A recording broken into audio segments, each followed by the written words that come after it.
Last year on Teachers' Day, we asked one simple question. What is that one thing that you wish schools taught you about periods? The responses poured in from across the country from different age groups and genders. And one thing was very clear, that there was more confusion than clarity about one's own bodies. Hi, I'm Ketan Munoth, co-founder at Plush. One thing that I've understood in my 8 years of experience is that there is a huge gap between what one experiences during periods and what one is being taught about it. So tuition period is our way of bridging that gap by asking the experts the questions that we were never taught to ask. We seek to make period education easier, clearer, and more honest. To begin with, our first tuition period, we have Dr. Santoshi Nandanigam, a senior gynecologist. Hi, doctor. Hi, Ketan. How are you? I'm doing great. How are you? I'm good too. Thank you. Great. So let's start with the first question, the most basic, which is also being taught in the schools. What is the female reproductive anatomy? If you can sort of explain us that in very simple terms. The female reproductive anatomy mostly consists of the uterus, which is basically the organ from which we have the bleeding, and we have fallopian tubes coming out on either side of the uterus. Okay. Where the whole pregnancy happens and all of that. And then we have the ovaries on both the sides, which have the eggs and release 1 or 2 eggs every cycle for the pregnancy to happen or for the fertilization to happen.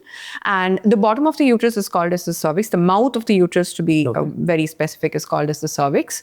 And the organ that is connected to the outside or is the vagina, which is basically an extension of the perineal area. So we have the uterus, cervix, fallopian tubes, ovaries, and the vagina, which comprise of the reproductive anatomy. And on the outside, we have a triangular area of the pubis, and we have the bigger lip, which is called as the labia majora, and a smaller lip, which is called as the labia minora.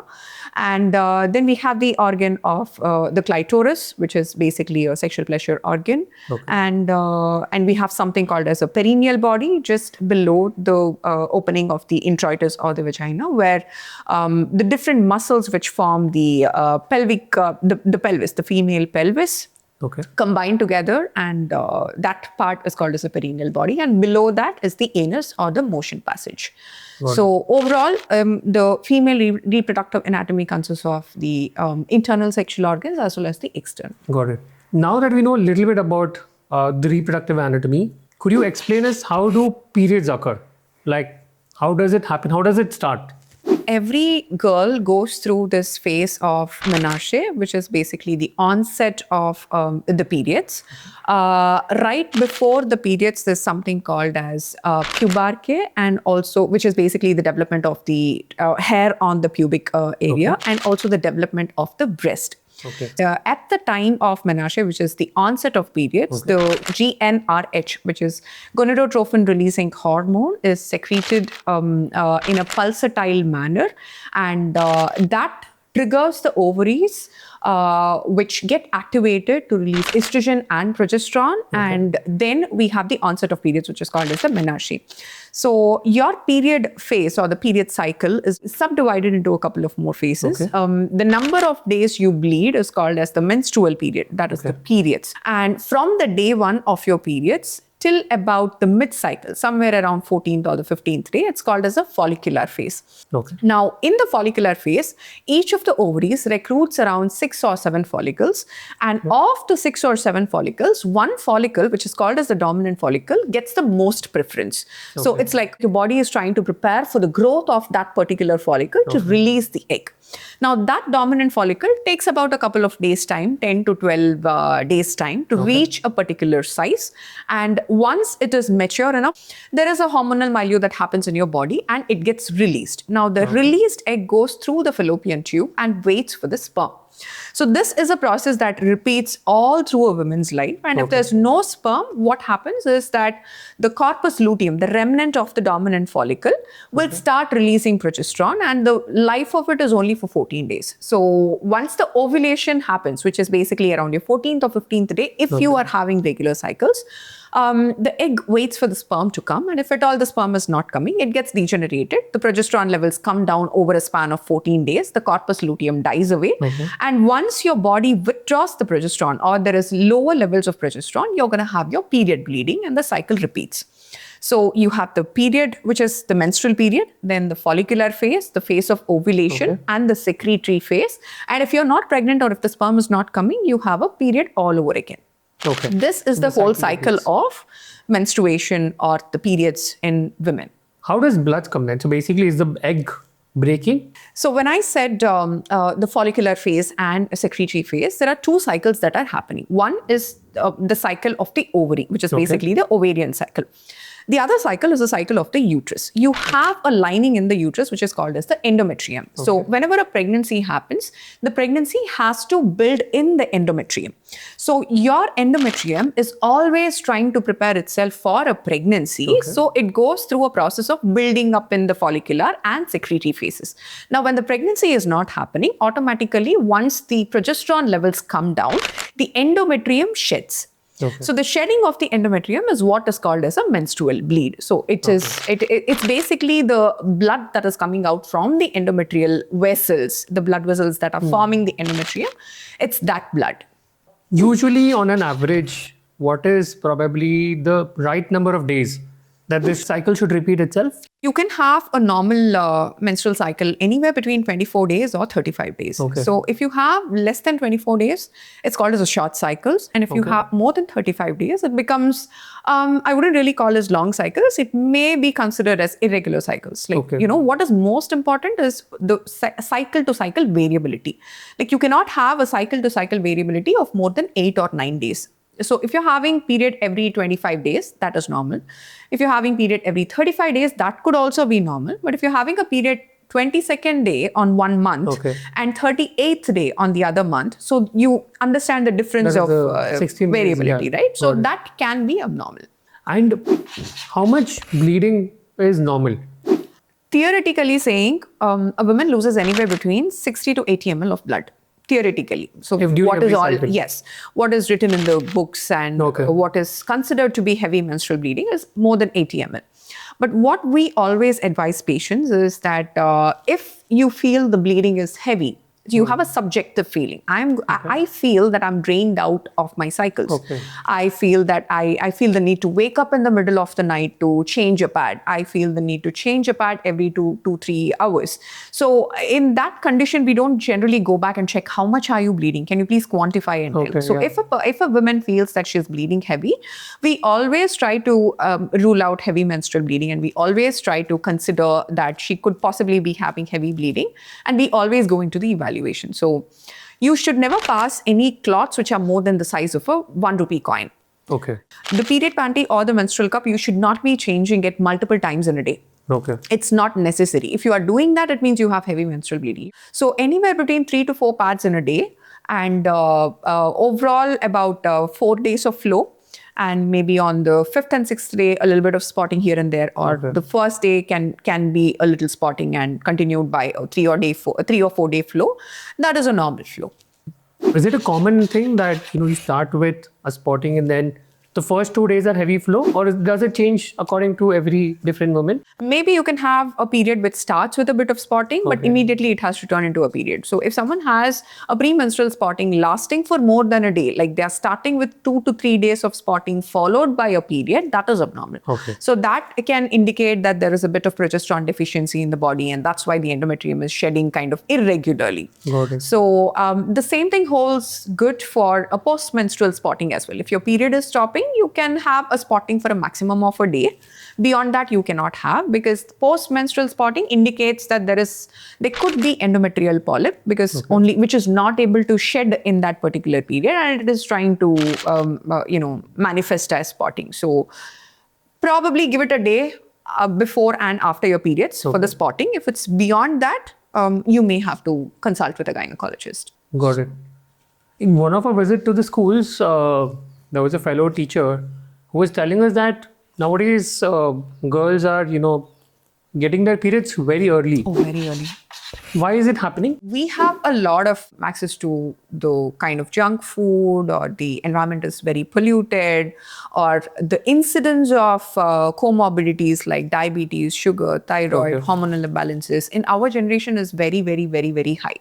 So one generation behind us was way more healthier than us currently. So your periods or your comorbidity risks, whether you're going to get blood pressure or sugar, is all determined when you are a fetus inside. Okay.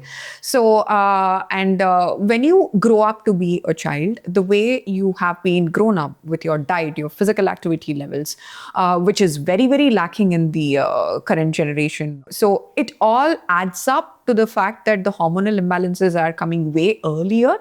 The childhood obesity rates are very, very high. And obesity is one very important reason. I've seen kids having the menarche at 8 years, 9 years, which is considered to be very, very early. As someone who is, about to hit their, first period, is there a piece of advice that you would want to give them on choosing the right product? That's a very tricky question because all my life, I was only using pads. As a gynecologist, I took my own sweet time to make the change or to make the move to change the period product that I'm using. So I would say understand that there are different kinds of period products, including a cup, including a pad or a period panty or whatever it is, and start exploring what you like. To be very frank, the most easiest at this point of time for young girls is to use a pad. I think the best way is to bring your daughter, bring the girl to a gynecologist, have the conversation with the gynecologist, let her understand, let the mum understand, and take an informed choice about what is the period product that you're going to use. Related to that is also cramps. So we've heard a lot of comments also on cramps that we wish we were thought about cramps, that these are normal, number one. Number two, that something if you could do, to get relief from these cramps. So first things first, are cramps normal? Yes. So when you're having your period bleeding, it's basically your endometrium shedding. So it doesn't happen effortlessly. So your uterus has to contract. So the cramp is a result of a uterus which is trying to contract and relax and trying to push the endometrium out or push the blood or whatever it is out. So the muscle contraction at regular intervals is common during your periods, but there's a certain level of normality to it. So it can be a little on the higher side when you're an adolescent because your the HPO axis, the hypothalamo-pituitary ovarian axis, is just trying to regularize and just trying to work its way to a normal female reproductive cycle. But as you grow, so your cramps usually come down. So the young kids, when they do not know what is a period cramp, can be taken aback by, okay, it is hurting, but it is okay to consult with a gynecologist or just take a paracetamol. If you are debilitated or you're requiring a tablet way before you get your period, like some women may have a period cramp, may have a premenstrual cramp. And that can be really tolling. So they know that they're going to get their periods and it could be coming down with a tablet, but the cramp continues to stay for the whole duration of their periods where they have to take a painkiller for at least once or twice in a day. That is absolutely abnormal. So you can have 1 or 2 days of pain if your cramp or period pain is persisting before the period, stays throughout the period and is coming after the period as well. That is called as triple dysmenorrhea. That is not normal. So whenever someone is experiencing a triple dysmenorrhea, that is an indication that they could potentially be having endometriosis and they have to visit a gynecologist for that. Let's get to some interesting section as us students might have, and as teachers, if you could tell us if it's a green light or a red light. During stressful periods, periods disappear for a couple of months and then come back on their own. Oh, that's a very, very red flag. A big red light or red flag. You bleed heavily, but you tell yourself that it's fine because it lasts only for a few days? Like I said, there are certain red flags related to your period bleeding. That is, no clots of more than 1 centimeter and no waking up in the middle of the night. Got it. And not more than 8 days of flow. You track your cycle on an app, but don't really do anything with that information. That's a red flag though. You've never tracked your cycle properly because it feels unnecessary as long as your period eventually comes? No, that's a red flag. You're going to suffer when you try to get pregnant. Got it. I think that was the end of this section. There is PCOS, which is often also called PCOD.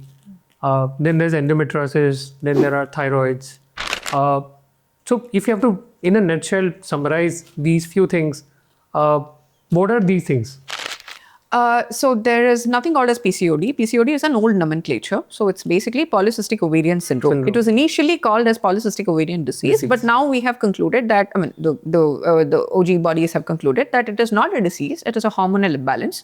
So it needs to be called as a syndrome. So polycystic ovarian syndrome is nothing but an abnormality in the hormonal balance. Which is rooting from the fact that there are certain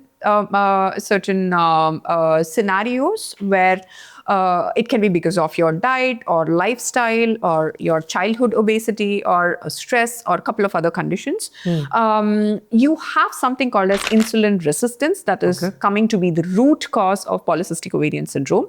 So insulin is a hormone which is produced by the pancreas and is essential for digesting or metabolizing carbohydrates and a couple of other functions in the body.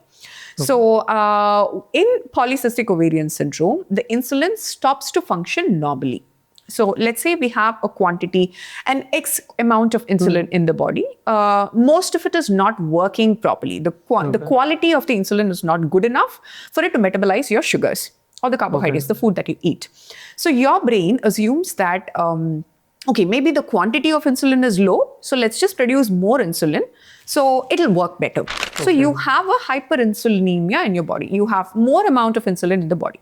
So that excess insulin is going to your ovaries and is completely changing the function of your ovaries. It starts to produce more amount of testosterone in the ovary, and that excess testosterone seeps into the circulation and causes all these hyperandrogenic effects. That is, excess facial hair, the hair on the upper lip, the sideburns. So in order for a woman to be diagnosed as polycystic ovarian syndrome, it's more of a clinical diagnosis. I understand that, women come up with a scan report saying, okay, doc, I have PCOS in one ovary, I don't have PCOS in the other ovary, my cycles are irregular, so does this mean I have PCOS or I don't have PCOS? So we have 3 criteria to diagnose someone with PCOS.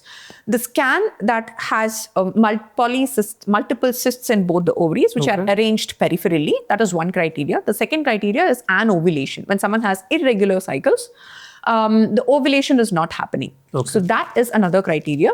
And the third criteria is hyperandrogenism, more amount of testosterone in your body. So 2 out of 3 criteria can diagnose a woman with polycystic ovarian syndrome. Now, so the scan can perfectly say that it is normal, there's no PCOS, but you can still have excess androgens in your body and you can still have irregular cycles.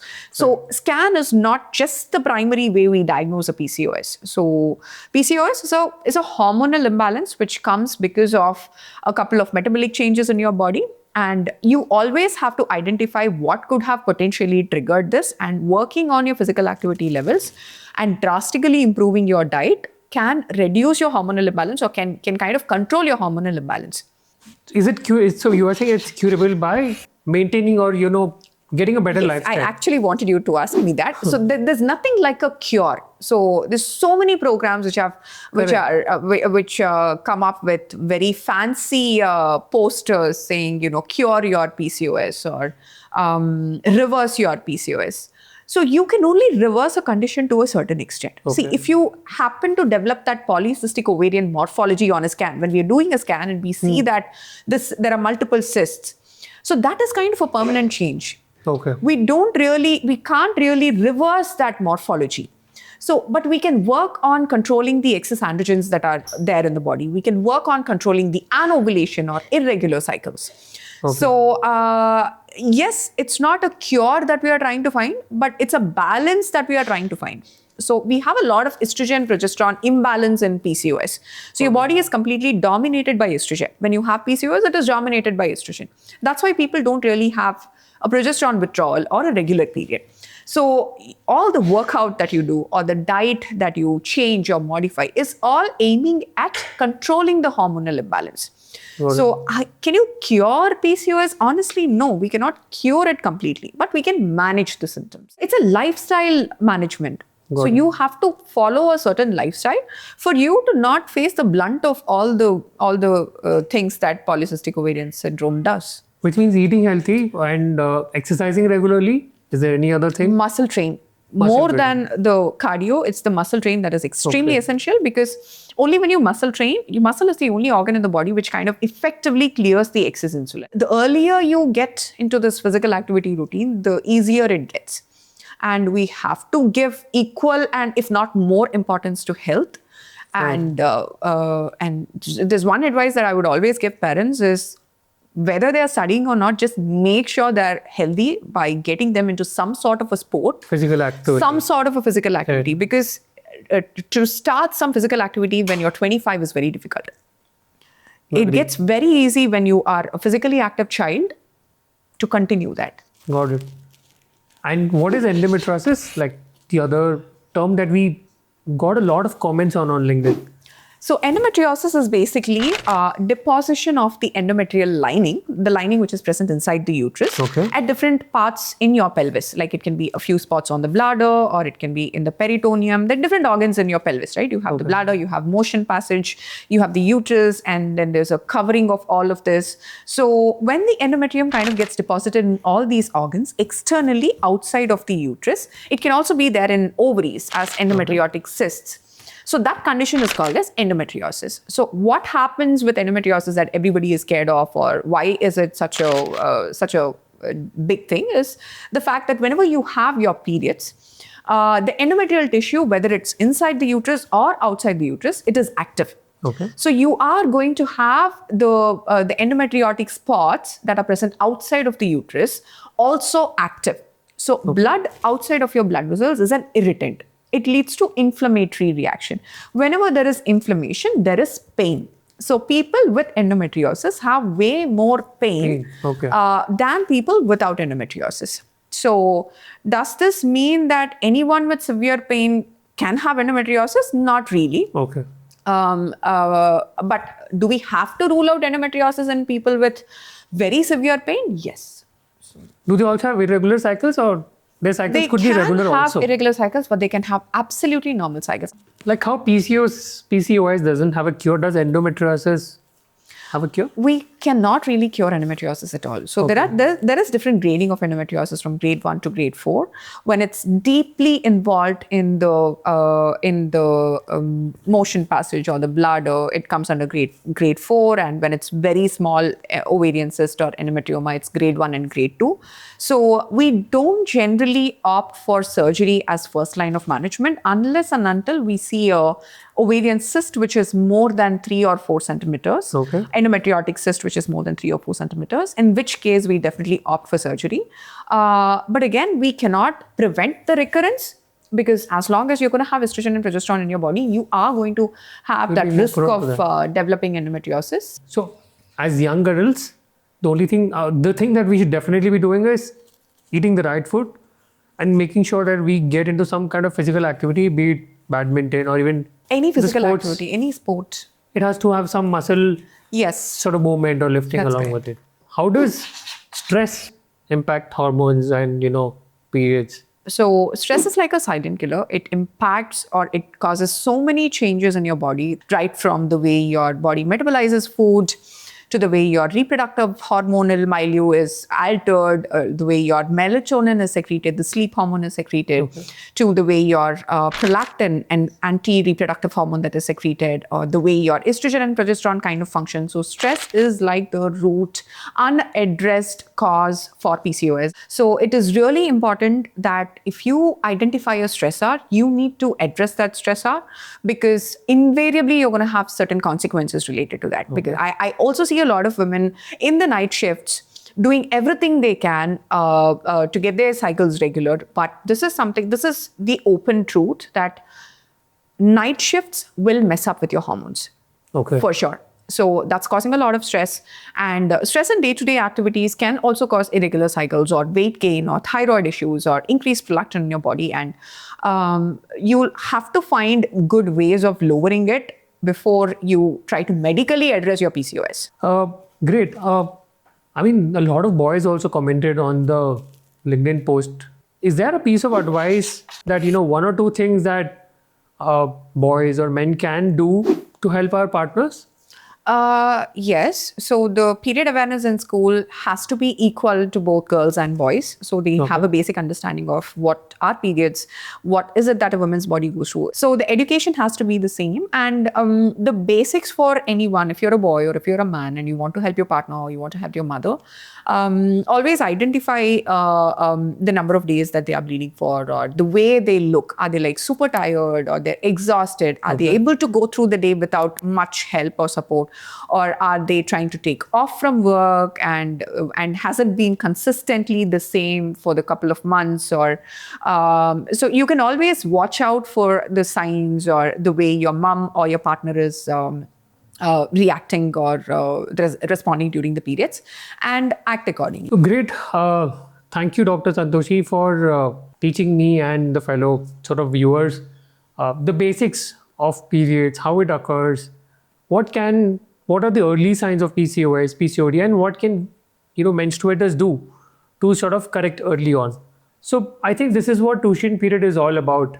We showing up as students, asking the questions, and learning something about it.